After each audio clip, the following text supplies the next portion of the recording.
Alam nyo, hindi ko sana papatulan tong bobo na to eh. Jalyn Clarita, no? Napakabobo mo doy. Oo. Hinahamon kita, magdebate tayong dalawa. Oo. Alam mo ba yung pinagsasabi mo sa Kabagan Bridge? Bakit mo sinisisi kay President Bongbong Marcos? Alam mo ba yung pinagsasabi mo? Makinig ka kasi ng mabuti, no? Makinig ka ng maayos, no? Huwag yung konting dinig mo lang, ginagawan mo ng fake news. Kami pa sinasabihan mo fake news. Ulol, no? Napakabobo mo, iho. Oo.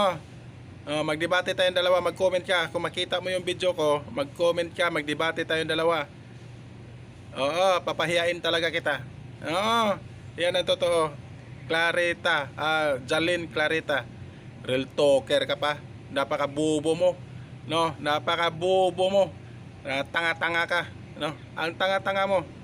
Wala kang alam sa pinagsasabi mo. Sa pinagsasabi mo, no? Jalyn Clarita, real talker. Napakabobo mo. Magdebate tayong dalawa kung sinong mapahiya natin dalawa sa Kabagan Bridge. Makinig kasi kayo na mabuti. Hindi yung narinig nyo lang konti, ginagawa nyo ng fake news. Diba?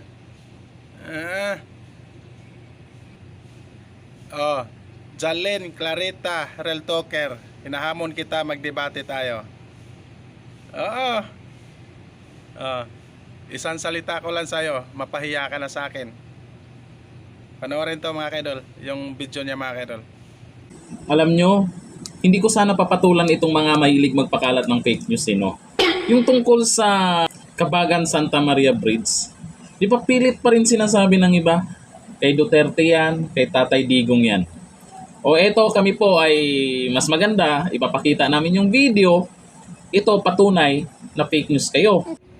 Ayan na mga kaidol, narinig nyo ba yung sinasabi ni Jalyn Clarita, real talker mga kaidol? Diyan siya nagkakamali. Ito yung totoo mga kaidol. Ito yung tunay mga kaidol, no? Panoorin nyo mga kaidol. Isinisisi ni Pangulong Bongbong Marcos sa maling disenyo ang pagguho ng isang tulay sa Isabela. Tinipit din daw ang pondo para rito. Pagtitiyak ng Pangulo, may mananagot. Nasa frontline ng balitang yan, si Maricel Halili.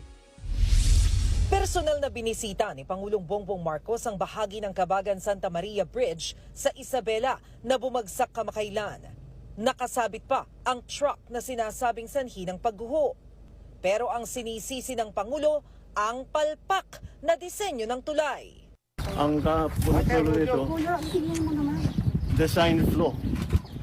It is a design flaw. Mali yung design. Ngayon lang daw siya nakakita ng suspension bridge na hindi kable ang gamit. Nakadesenyo rin daw ang tulay na kayanin ng higit 40 tonelada ng kargada. Pero ang truck na dumaan, higit 100 tonelada na agad ang bigat na sinabayan pa ng ibang sasakyan.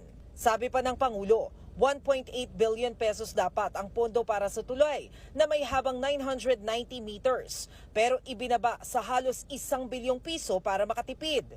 Yun nga lang, ginagawa pa lang daw ang tulay ay kinailangan agad i-refit dahil gumagalaw na ito. Ngayon, lalo lang daw mapapalaki ang gastos ng gobyerno. We have no choice. We have to go back. Gastos na naman tayo ng malaki. Papalitan natin yung mga support, papalitan. Parang nagtayo na naman tayo ng bagong tulay. Kaya ang tanong, sino nga bang dapat managot sa pagguho ng tulay? Believe me, we will find out who is responsible. Who is responsible is basically who made the design. Because their design is poor. Look what happened. Higit 10 taon ginawa ang tulay na ito na sinimulan noong 2014 at natapos nito lamang Pebrero.